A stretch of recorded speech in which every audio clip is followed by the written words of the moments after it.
Hey guys, Kravone here, and this is going to be a League of Legends video designed for people who haven't played the game before but are looking into playing it. Now, in League of Legends there is a tutorial, and in this tutorial it teaches you how to build items, how to attack, how to use abilities. It's very good at doing just that, but it doesn't really teach you any of like the meta game. It doesn't teach you what roles you should be playing, what the objectives are, and things like that. It also teaches you how to build Thornmail and Ashe. Never do that. So this guide is sort of to. This is hopefully like more of a tutorial for Summoner's Rift and the meta on Summoner's Rift.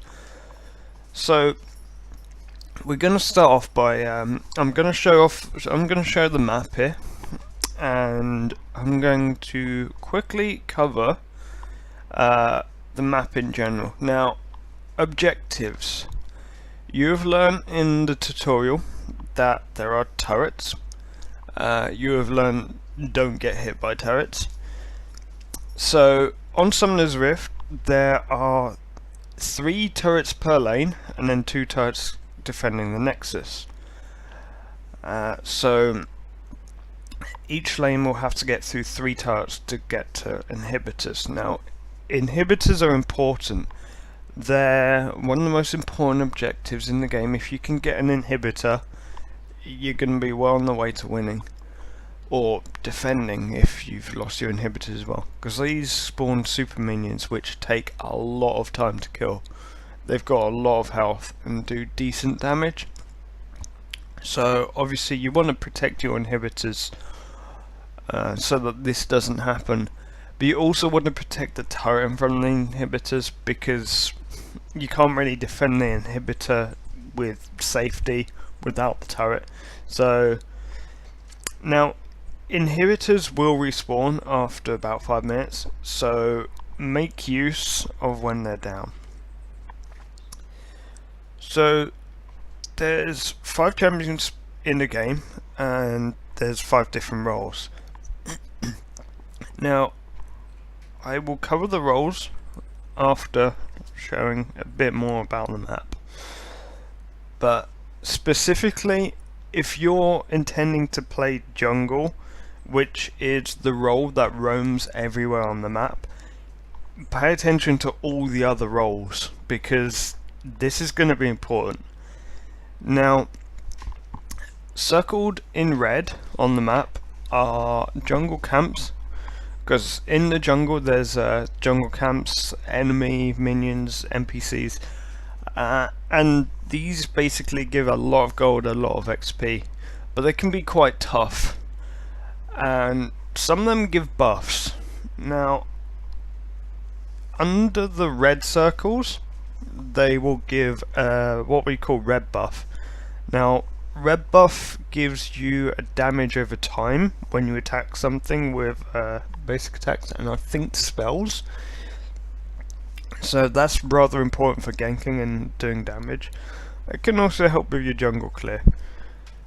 Circled in blue is a jungle camp, which will then give you a cooldown reduction buff and mana regen. So if you're a jungler specifically that's requiring mana, you want to go for this. But these buffs only respawn once every 5 minutes, so they're hotly contested.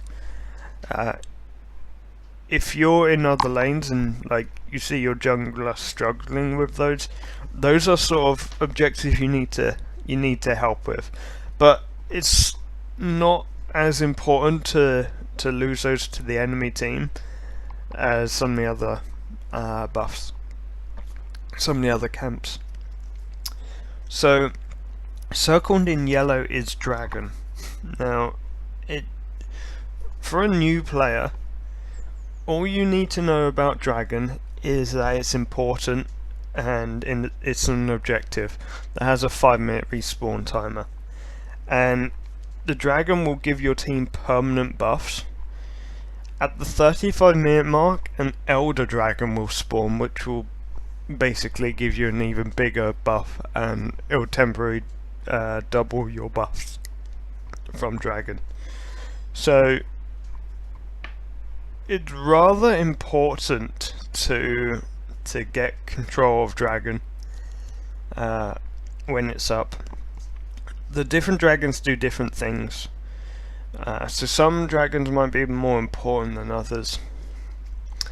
The dragon also gives you a lot of team gold, so that's for bot lane and mid. That's one of the biggest objectives, and often top lane will often have teleport and will be able to help on dragon. Now in purple, now this is a bit difficult to explain. So before the 20-minute mark, there is an NPC called the Rift Herald, which takes about 2 to 3 people to kill, and it will give a buff for 20 minutes to someone, to certain stats. Now this can be quite important. Only one person can really get that buff. After 20 minutes, however, Baron Nashor spawns there. And what's Baron Nashor, you might ask? Well, that Baron Nashor is an objective which can win you the game, and it can also lose you the game. It requires often nearly all of your team, if not all of your team, depending on how early you go for it. And what it does is, for a set period of time, it will give all of your alive team members a buff which will buff all nearby minions to be immune to magic damage, have increased health and increased damage.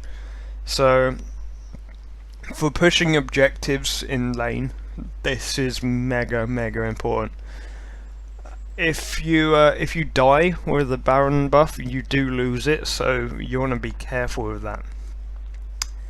Now Baron is very often contested, and you're gonna be quite weak after fighting Baron, and most enemy teams will they'll jump on you when you're doing Baron, because you've got the additional damage that you're taking from Baron.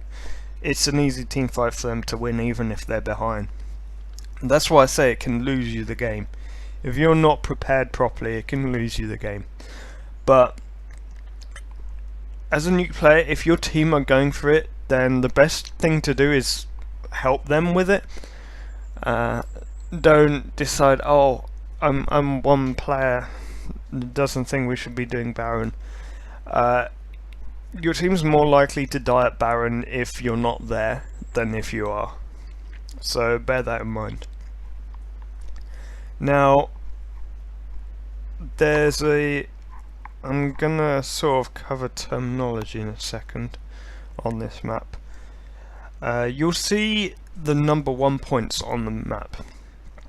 Now these are important for top lane and bot lane. Traditionally, the jungler will start at one of these 4 camps, and they will need what's called a leash. And what a leash is, you attack the jungle camp with him, but you move away when it's at like a 3rd health, because then the jungler gets the full credit for it.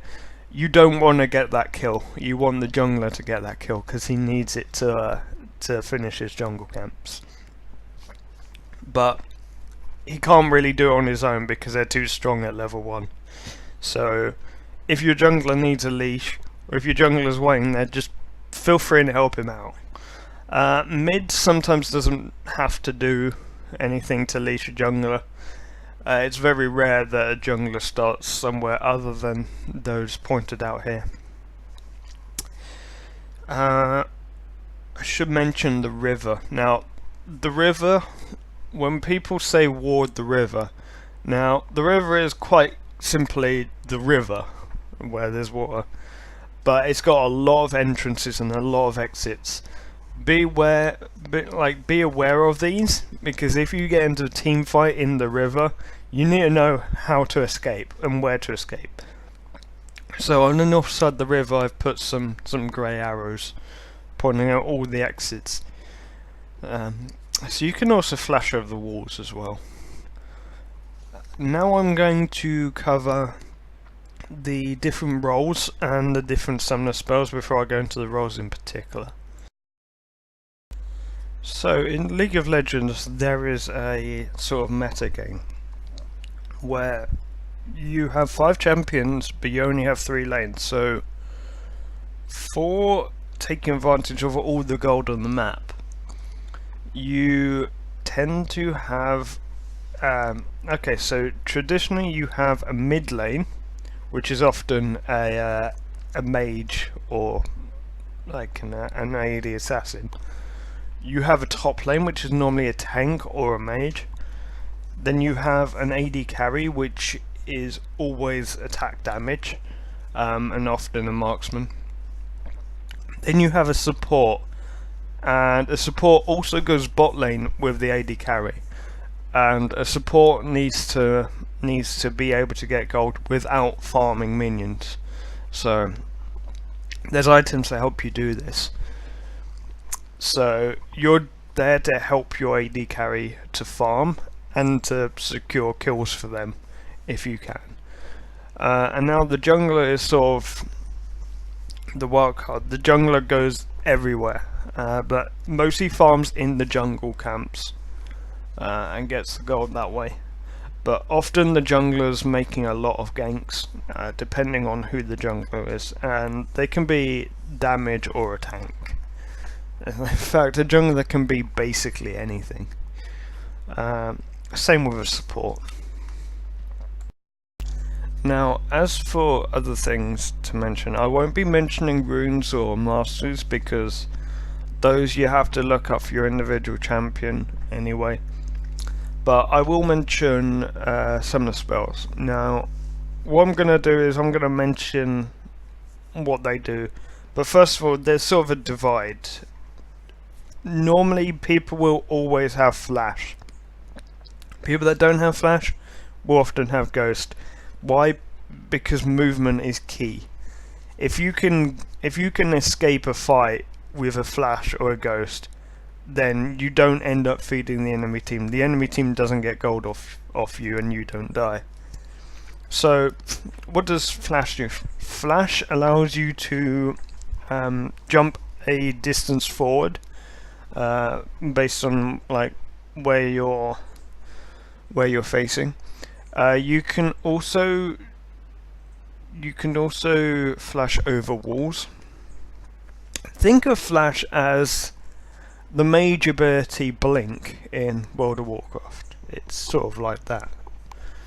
Now Ghost allows you to walk through units and it gives you a massive speed boost, which lasts quite a long time. So this is often useful on junglers which are relying on movement speed, because it will then be able to outspeed a flash when you're going in for a gank. Now, Smite you have to take as a jungler. There's no other way about it. You have to take Smite. Now, what Smite does is you can only use it on NPCs as it is there, and it will do a significant amount of damage to them. And I will go more into depth on Smite when I get to junglers. Some other roles might use it for the jungle items. When you're just starting out, don't try one of those builds. I know Bloodrazor Cogmore is something that uses Smite. Only use those like later on in the game when you'll know what you're doing. Teleport allows you to pick a target turret, minion or ward, and you can teleport onto it.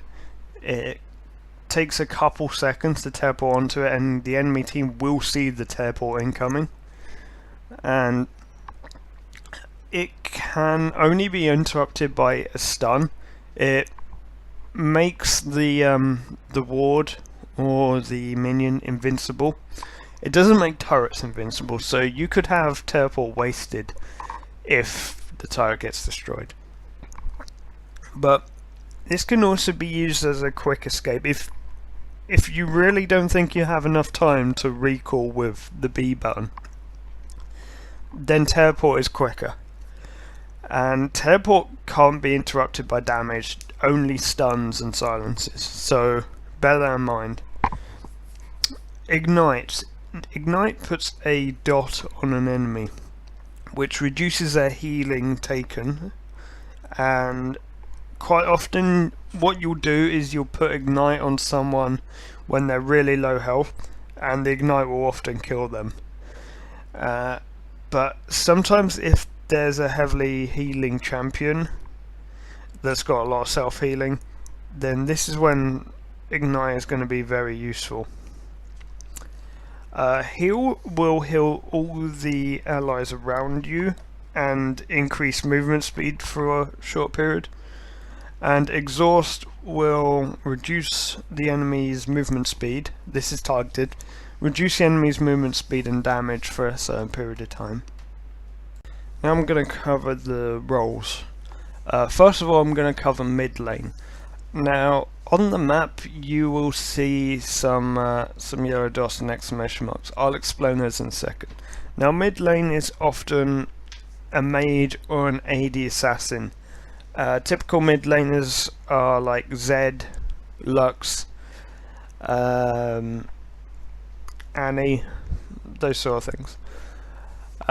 So normally you'll take flash and ignite when you're mid lane, and you want to be farming quite heavily in mid lane, but be aware it's the most easily ganked lane in the game. It's got so many paths to gank. It can be ganked from top, from bottom, from jungle, from anywhere really. So placing wards are quite important.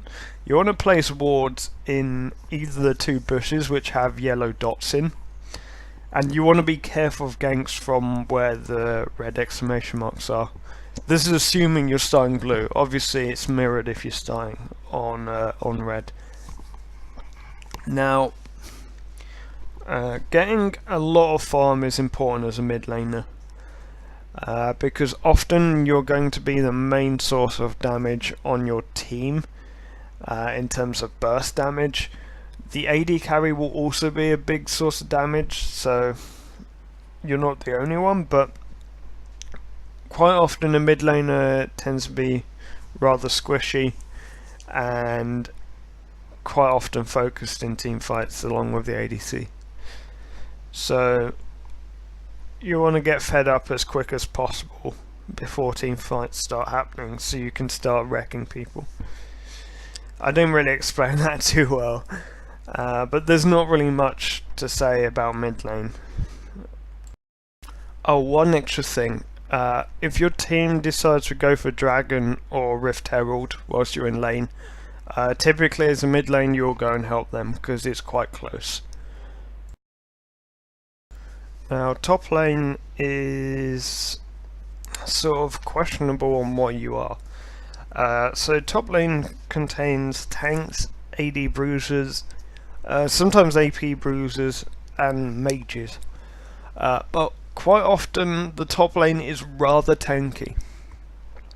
And top lane is sort of isolated because it's a solo lane, but it can't really do much any other lane because you can't really leave the lane that much. So often a top lane is rather isolated. Sometimes there's ganks, and you have to be careful of these. The main place for a gank to happen from is from the river. Be careful of the bushes at the top, sometimes people hide in there. But you want to be putting your ward where the yellow dot is. If your jungler is starting on blue, you want to leash for them, and if they're doing Rift Herald you want to help them with that as well. Now top lane farming is important as well, but depending on your champion you can bully the enemy laner. You can be quite aggressive sometimes, but don't be overly aggressive, because a lot of top laners, if they get fed, they will snowball like nothing else. They will turn into a tank that's doing a bunch of damage that you just cannot shut down, and a fed top laner can often win the game.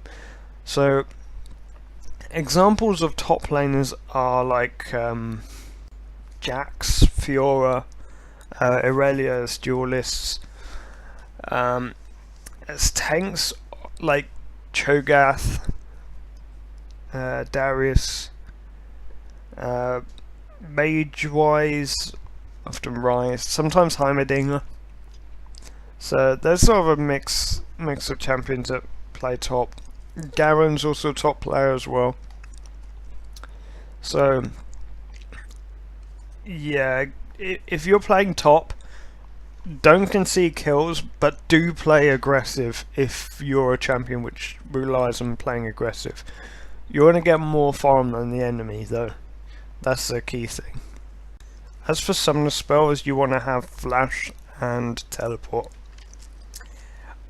You might want to vary, but often flash and teleport.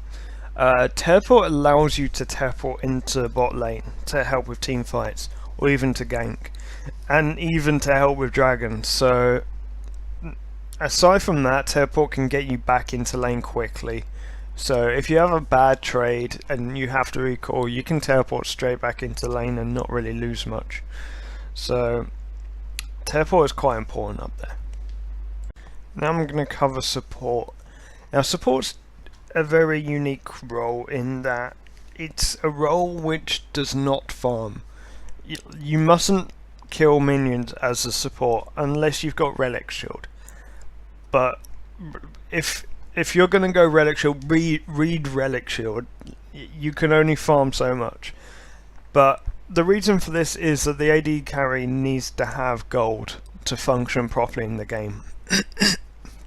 So that's going to come from minions and champion kills. As a support, often you are either like a healer, like Sona or Soraka or Janna. You can be a tank like Blitzcrank Thresh, or you can be like a full damage support. Like for instance, I main a Nivea support. Annie works well, Zyra works well. Typically as a support you want to have flash and either exhaust or teleport. Now teleport gives you a lot of good map presence, but exhaust will help you secure those kills even more, particularly if you don't have too much CC. But as a support you want to have a reliable form of CC, where it be a stun, a slow, or whether you're just tanky for your ADC. So you're also going to be wanting to buy a lot of wards. In bot lane you can be ganked from the river and from behind, so be careful. You want to be putting your wards where the yellow dots are. Also as a support, the burden is sort of on you to ward more than everyone else, so you want to be getting a sight stone. You also want to be getting vision wards, which are the purple wards. Now these vision wards, they're not invisible, but they do last forever. So you want to put these in a bush. They can be killed, but if you put these in a bush, they'll last until someone kills them. And quite often you can defend them with pressure anyway. So as a support, don't CS, but you want to stop the enemy AD carry from CSing as well. So bully them, like push them out, poke them. Like look for when one of your minions is low and go on the offensive. Because if you can stop their ADC farming as much as yours, then you're eventually going to win that lane. But just be careful of ganks. Also, you want to help the jungler leash if he's starting bottom, and you definitely want to be helping Dragon if he goes for Dragon. Now, as an AD carry, these are marksmen, basically. Ranged AD champions, which will probably be the biggest source of damage on your team. They're also the most easily killed and often the one that's focus fired and targeted in team fights. So you might die quite a lot in this role, honestly. So it's important to CS as an ADC. CS as much as you can. Even when you win lane, you need to be getting a lot of minions. You need to be the first one to get your final items. So typically you'll take flash and either heal or ignite. Most people take heal, but I've seen some ADCs make ignite work. So yeah, if your support stun someone, then you have an opening to do damage, so take advantage of that. Also, you have to be wary whether it's dangerous to advance. Often your support will try and set you up kills. If it's a blitzcrank, then yeah, definitely. So you should be taking those kills, you should be taking all the minion farm, and you should also still be placing wards where the support maybe has their trinket on cooldown, where they can't place any more wards. And you have to be careful of ganks. If you get ganked, you will be focused, not your support, so get out of there quickly. Your team might also rely on you to leash for the jungler and to focus on dragon if they go for dragon. So make sure you do that as well. So typical champions for this role are like Ashe, Jinx, Tristana, Severe, Caitlyn, any marksman really. Now we get on to junglers. Now first of all, don't be scared when you look at this map. Now there's a lot of arrows. First of all, I will cover where you normally start. Well, actually I'll cover what champions are generally junglers. So generally you have tanks or damage dealers, so like Lee Sin, Skarner, Hecarim, Jax, Nidalee, but they can be all sorts. Junglers can be anyone basically, as long as they can clear the jungle camps and gank. So typically you're gonna need leashes from your team. Make sure you get that leash. So you've got two paths you could start with. You could start the bottom path, which you follow the white arrows on screen in terms of your clear path, or you start with the grey path, which you clear that way. Honestly, the difference is, are you going to run out of mana before you get to blue? If so, then you do the grey path. If not, you do the white path. Now, as a jungler, you have a massive thing to do with objective control, and so does the enemy jungler. So you need to make sure you get those that red and blue buff. Also, if you don't need blue buff, allow your mid laner to get it. Like, ask them if they want blue, and let them finish that kill. Maybe not on your first clear, because you need the XP and the gold, but it's quite important to do that if you don't need blue specifically. Also watch out when you're clearing red and blue, because the enemy jungler might come and try and gank you. To avoid this, put the wards in the yellow dot spaces, and make sure you actually use your smite. I'll cover smite at the end. Now, the red arrows are where you can gank from. These are your best ganking opportunities into top, mid and bottom. Bottom is not too easy to gank with, but you've got two allies who are going to help you get those kills.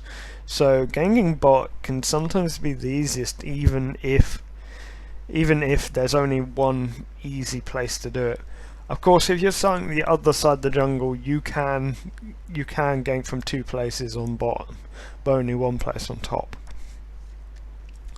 So typically you'll be using flash. Like some junglers will use Ghost instead of flash, like Volibear and Skarner.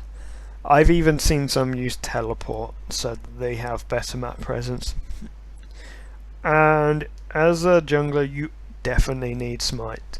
Now, Smite can be upgraded. Like, Smite allows you to build items which can only be used as a jungler, or by a champion using Smite. Hence the example that I used earlier of Blood Razor Kog'Maw as an ADC. Now, Smite can be upgraded to do true damage to champions. Like, you can use it on champions once you've upgraded it with the jungle item. It can be used to slow, etc. Smite also has another function. Each jungle camp has an additional buff that can only be gotten through smiting.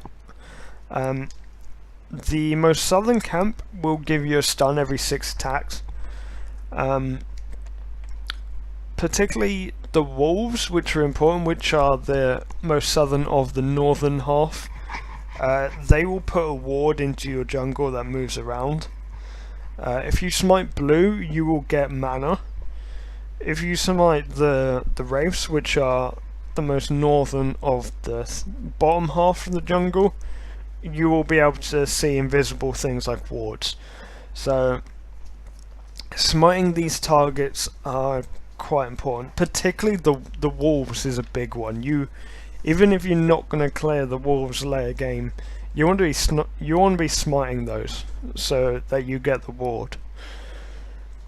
Now, the other objectives in the game, you need to be the one to initiate dragon. You need to be the one to stop the enemy team getting dragon. Typically at level 6 or 7, depending on your champion, is when you can start dragon. But you will need help from your bot lane, so you need to help bot lane get clear of their opponents. But you need to be the one to initiate dragon. Always save your smite to be the last hit on dragon, otherwise it can be stolen. Because, again, it can be last hit.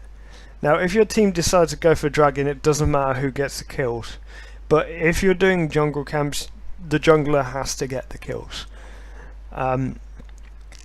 Same with Rift Herald. Anyone can get the kill. Anyone can get the kill. You decide as a team who gets the buff. So Rift Herald, make sure you do that like before it turns into Baron, though, if you're gonna do it. Baron, again, you're going to be key for doing Baron. A jungler can just put so much pressure on an enemy team if they're good. A jungler can win the game just by putting all the other lanes ahead. That's sort of part of your job, is put each of your lanes ahead by ganking for them and getting champion kills. So yeah, that's sort of the end of the guide. Sorry, this was sort of like a slideshow. I was going to include some footage, but honestly, it's better to sort of explain it.